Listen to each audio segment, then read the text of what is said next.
Bismillahirrahmanirrahim. Assalamualaikum warahmatullahi Tim wabarakatuh. Gitu kan? soccer Di Indonesia. kesempatan kali ini kita berkunjung ke kandang pedalaman lagi, ya. Dan kita akan melihat sapi-sapi yang ada di kandang pedalaman ini ya. Weh, weh, weh, weh, weh, weh, weh. Wih.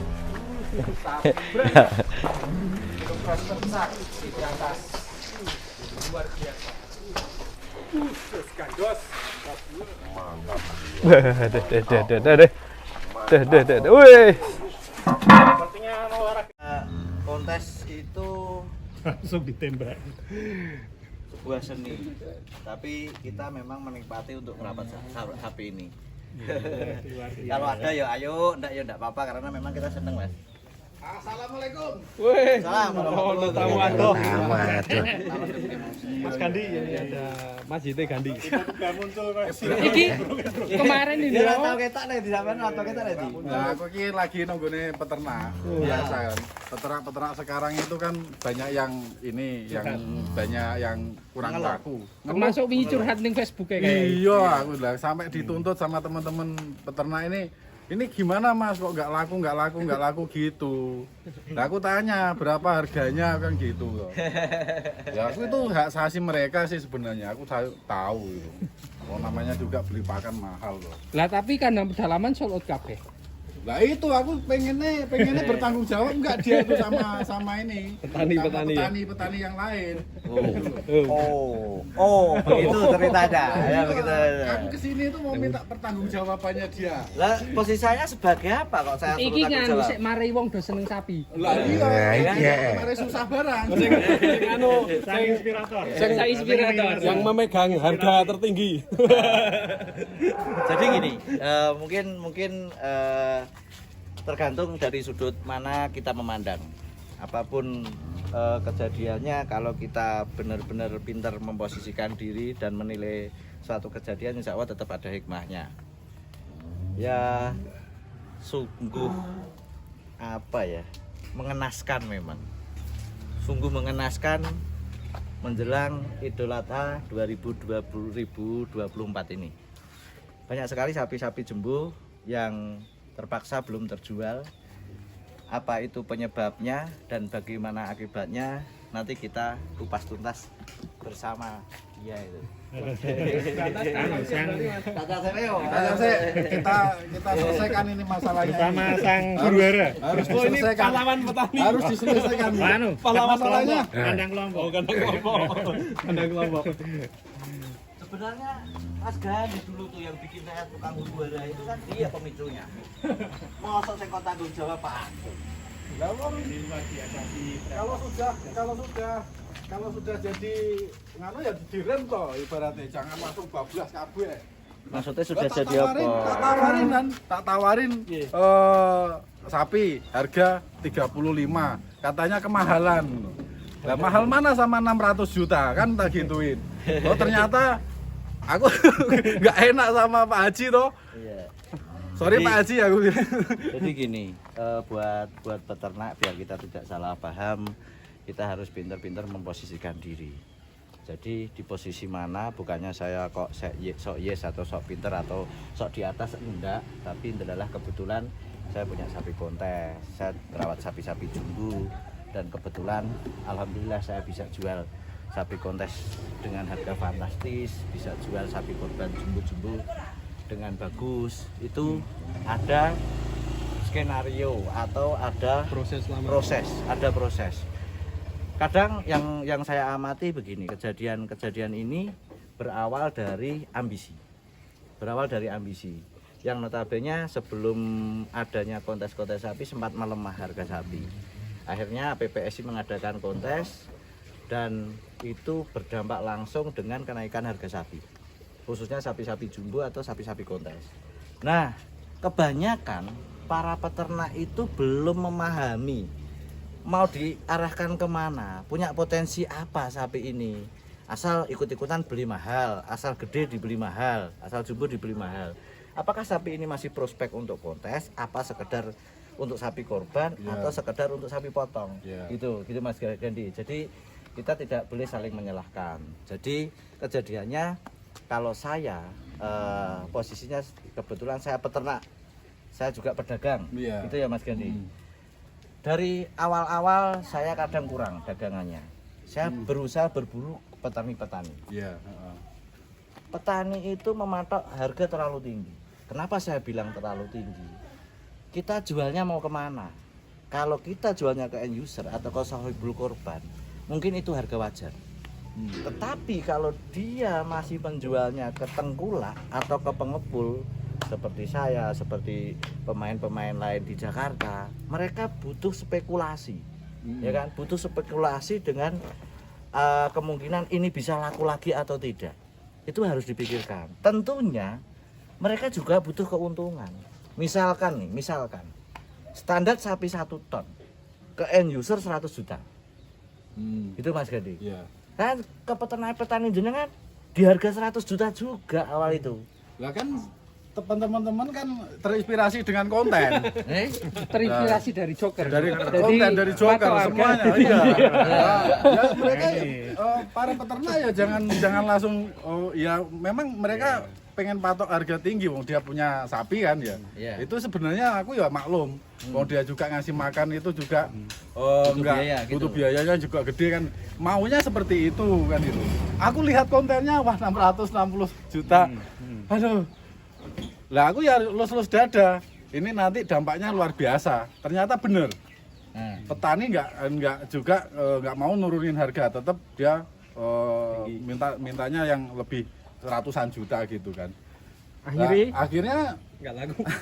nah sekarang nggak laku, aku menjelang akhirnya dituntut. belum laku. Nah, Gitu. Ya itu Mas. Makanya saya bilang ada grade-grade kualitas sapi. Sama-sama sapi 1 ton. Iya. Ini potensi untuk apa? Yang namanya kontes itu suatu hobi. Hobi itu tidak ada batasan harganya. Kalau sapi korban itu di masa-masa tertentu, ya kan? Iya. Dan banyak sekali pemain sapi korban. Kita harus mampu bersaing kan. Iya, tapi kan peternak nggak semuanya seperti itu. Nah, makanya Peternak nggak bagi semuanya seperti para itu. peternak harus memahami dulu Apalagi kepada mbah-mbah itu. kepada HP, aku juga bingung. kepada siapa Nontonnya pas Joker Payu doang. kepada siapa mereka jual Mas gitu loh. Kalau saya untuk tak jual lagi, misalkan kita bisa jual di 100 juta, Iya, saya dikasih harga 100 juta atau 95 juta. iya. Mana berani saya Mas? Saya spekulasi 95 juta, ya kan? Iya, betul. Saya belanja, Iya. ya kan? Itu dengan angka 95 juta, misalkan harga standarnya 100 juta, apakah wajar cuma 5 juta? Dengan resiko, Ya. dengan resiko, jika sapi ini tidak lolos di tahun ini, saya harus merawat 1 tahun lagi. Dan masalahnya gini Mas, Ya. masalahnya gini lagi. Ini ada pihak ketiga, ada pihak ketiga datang ke peternak. Dia peternak juga ada yang namanya harga standar ada banyak, nggak banyak yang nggak tahu juga harganya. Terus dimasukkan ke para pedagang, juga langsung harganya di up. Pihak ketiga loh ya ini, Ya. pihak ketiga. Jadi pihak ketiga itu sebenarnya juga pemicu dari semua masalah ini. Jadi ganti pihak. Kalau aku pihak semuanya. Itu saya bisa menjawab. Ya, Jadi Tenang gini, kayak utuh. kita Juragan yang gede. namanya transaksi atau jual beli itu ada hukumnya. Ya, Ada hukumnya. Misalkan dari petani sudah masuk harganya, Ya. ditawarkan ke calon pembeli oleh pihak ketiga dengan harga tinggi. ya. Kalau si pihak ketiga itu tidak berani bertransaksi atau spekulasi, Ya. sebenarnya dia belum punya hak jual. Belum punya hak jual. Ya kan? Yang itulah pihak ketiga kadang yang membuat transaksi tidak jadi. Karena mereka minta upah yang terlalu tinggi. Ya, Jadi betul. setahu saya, sepemahaman saya, jika kita itu cuma sebagai perantara, harus ada di salah satu pihak. Tidak boleh di tengah-tengah kayak gitu. Jenengan punya sapi, saya tanya ya kan, harga berapa? 70 juta. Ya. Saya belum deal sama jenengan. Saya sudah cari pembeli dulu. 100 juta. Itu tidak boleh. Mas. Saya belum punya hak jual. Itu nggak boleh. Makanya kalau jadi penengah, perantara itu ya harus tahu etika atau aturan usaha. Ya, itu harus dipahami dulu. Terus kadang-kadang mintanya kan gini, para itu pihak Kalau enggak ketiga 10 juta enggak gitu. ada yang aku minta segini. Bahkan yang ngerawat sendiri para peternak itu aja belum ngerasakan untungnya. Dia sudah minta untung. Padahal dia nggak modal, ya kan? Nah, makanya saya kemarin sempat bikin story sering ada komunitas maklar nasional, Loh. ya kan? Gimana itu Mas? Ya, uripnya pengar jadi maklar, ya toh, tetapi mau menang sendiri gitu loh. Yang ngerawatnya paling untung 2-3 juta kok dia maunya 10 juta. Nah, itu. Nah, itu kan harus kita hancurkan. Ya, Nah, saya setuju kalau itu. Nah, itu harus kita hancurkan. Nah, kembali lagi, tadi kan saya baru mengupas di peternak kecilnya ya. Ya. Dia harus memilah-milah kepada siapa dia mau menjual. Tetapi kita seandainya kita jadi pedagangnya, pengepul, ya kita tidak boleh seperti itu. Misalkan harga sapi 1 ton sudah panik, dijual 75 juta atau 70 juta. Iya. Kalau pedagang itu masih nekat nawar, itu kejam. Itu kejam, Mas. Mereka yakin bisa jual lebih mahal kok, ya kan? Iya. Ya lindungilah, peternak kecil dilindungi. Standar harganya segitu, kalau memang sudah di bawah harga standar, ya jangan ditawar lagi lah. Tinggal cari pembeli yang lebih tinggi. Wah, pokoknya ini harus, kalau mau segini, nggak mau ya sudah. Ya sebenarnya jalan tengahnya itu sebenarnya udah ketemu Mas. Ya udah ketemu. Udah ketemu. Di saat itu kan peternak ya jangan terlalu meng-up harga. Terus Kasih sisa keuntungan untuk pengepul, untuk pengepul. Jadi kalau datang ada yang datang ke rumah, sampean ini pembeli atau makelar, gitu loh. Ditanya ya para peternak ya, ini mohon maaf. Harus tegas saja. Ya, kalau kesini mau beli untuk sendiri apa untuk makelar gitu kan. Kalau memang ada untuk makelar, berarti ada sesuatu yang harus disisihkan. Harus jelas berapa. Perjanjiannya harus jelas dulu. Harus sama-sama ridho. Maksimal ya 2,5% itu sudah bagus sebenarnya kalau hak itu. Nek perantara itu ya kita lihat nilainya 2,5% dengan nilai 100 juta ya kakean Mas. Kakean loh. Ya enggak juga sih. Enggak kan 2,5%, persenannya yang dihitung. Dipilah itu ya Mas. Dipilah, harus dipilah yang jelas yang namanya suatu transaksi. Jika cuma 2 pihak harus sama-sama ikhlas. Jika ada 3 pihak, jika transaksi ini dikupas atau dibuka juga harus sama-sama ikhlas. Gitu loh Mas. Makanya harus terbuka. Oh, saya mau juga, ini kan memang saya juga sebagian dari itu. Pihak ketiga. Pihak ketiga kadang ada pihak padahal malah pihak kelima. Aku juga pihak kelima. Ini edukasi. Kalau saya nggak pernah minta namanya aku harus segini. Nggak pernah, saya ngomong pasti seikhlasnya, bisa ditelepon siapa saja yang sudah pernah saya beli. Dan gini teman-teman, sebenarnya ini tidak ada siapapun yang bisa disalahkan, cuma kita harus evaluasi. Ya, evaluasi penting. Ya, penting. Saya dari kemarin sudah memprediksi bahwa pergerakan sapi jumbo tidak akan seperti tahun kemarin, dampak dari perekonomian nasional. Ya kan, usaha apapun melemah, ya jangan ambisi gitu loh. Tetapi karena peternak-peternak ini banyak yang ambisi dan kurang melihat situasi, akhirnya mereka lost control. Gara-gara terinspirasi 666 itu Mas. Ya, boleh Mas. Itu memang untuk inspirasi. Tetapi kan kita harus melihat potensi. Mau mengarah kemana gitu loh. 1001. Pecah telur aja beri 1001. Semuanya nggak bisa pecah telur. Malah pecah sirai. Jadi harus pecah gitulah. kepalanya, Tidak ada guys. pihak yang harus disalahkan, cuma untuk evaluasi demi kemajuan peternak sapi Indonesia. Ya. Itu siapa jadi peternak kecil, siapa jadi perantara, siapa yang jadi tengkulak, siapa end usernya. Itu saling di posisi masing-masing dan jangan saling menindas. Itu aja. Ya. Jangan saling menindas. Ini aku juga mewakili para peternak ya. Ini mohon maaf ini ya pokoknya peternak lah seluruh Indonesia. Kalau ada tengkulak atau ini ya ibaratnya jangan dihabiskan. Jadi kasih peluang, misalkan harga jual ke end user 70 juta ya kan. kasihlah harga 65 kan kayak gitu, jadi masih Semuanya ada bisa sisa. diakses sekarang. Awalnya matok harga tinggi banget, begitu sudah mepet nggak bisa jual, kelimpungan, ya kan? Dan masalahnya kan memang kepengennya dia tinggi. Kita pun boleh mempunyai suatu keinginan atau cita-cita, Mas. Ya. Itu wajar. Ya. Tetapi kita harus mampu mengukur kapasitas kita sendiri. Dan ada bakul-bakul yang nakal, intinya juga dari beberapa teman kita yang sudah yang sudah terkenal juga, ya gempur itu juga peternak ini akhirnya luluh gitu. Ya banyak caranya sebenarnya, tapi sebenarnya itu sah-sah saja, yang penting deal itu tadi kan, Deal dan akadnya sama-sama tadi. ikhlas. Sama-sama Tetapi ikhlas. kita juga yang tadi yang perlu kita tekankan, Mas. Ya saya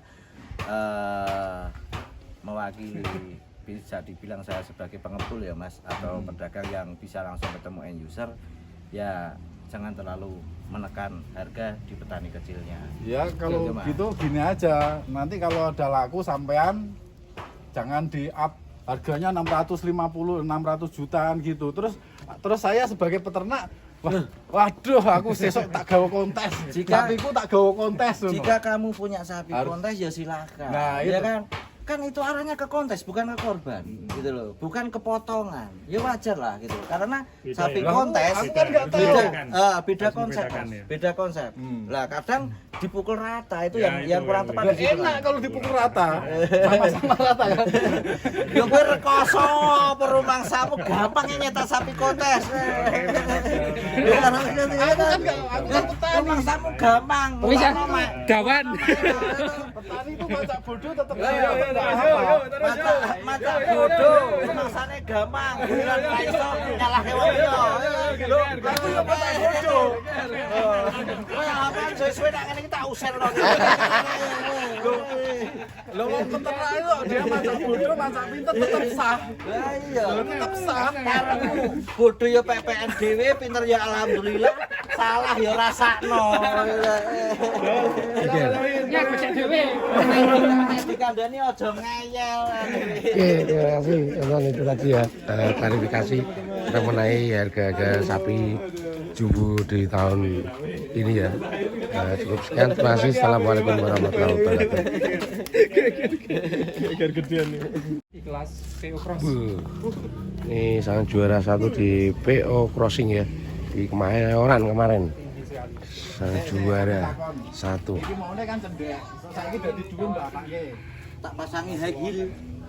Ayo maune cendek lho, aku maune Pola nang desa iki pakanono, apa disawang tok, pakani le gati. Lah wong biyen iki Pakannya cilik pakai kok. apa? Datang ke sini Pelet tuh. racing. Pakannya sapi juara. Pelet racing iki nang gudang tok dipakake. Pakannya sapi juara dan sudah ada buktinya.